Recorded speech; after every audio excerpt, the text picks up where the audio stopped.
Rajkot Jetpur highway પર ખાડા રાતને લઈ કોંગ્રેસનું રોડ નહીં તો ટોલ નહીં આંદોલન।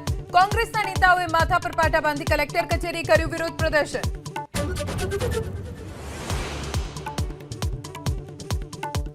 વલસાડમાં પાડી પાસે ખાડાના કારણે યુવકનો ભોગ લેવાયાનો આરોપ। ખાડાના કારણે બાઇક ચાલક કનુ પટેલ નીચે પટકાયા બાદ ટ્રક ફરી વળતા મોત।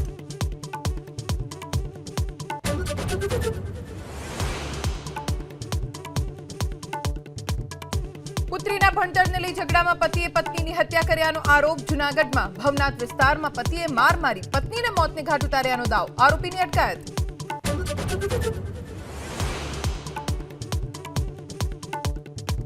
ગુનેગારોના ગેરકાયદે બાંધકામ વિરુદ્ધ કચ્છમાં દાદાનું બુલડોઝર ટોપ ગિયરમાં। આડેસરમાં 3 આરોપીના મકાન અને દુકાનના દબાણો પર ફરી વળ્યું બુલડોઝર।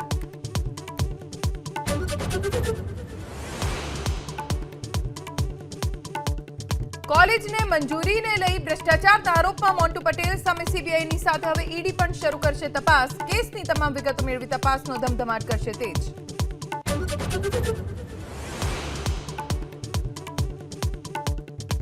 કાલે ગુજરાતમાં રાષ્ટ્રીયકૃત બેંકના કર્મચારીઓ હડતાળ પર। 20,000 કર્મચારી હડતાળમાં જોડાશે। 15,000 કરોડના વ્યવહાર પર થશે અસર।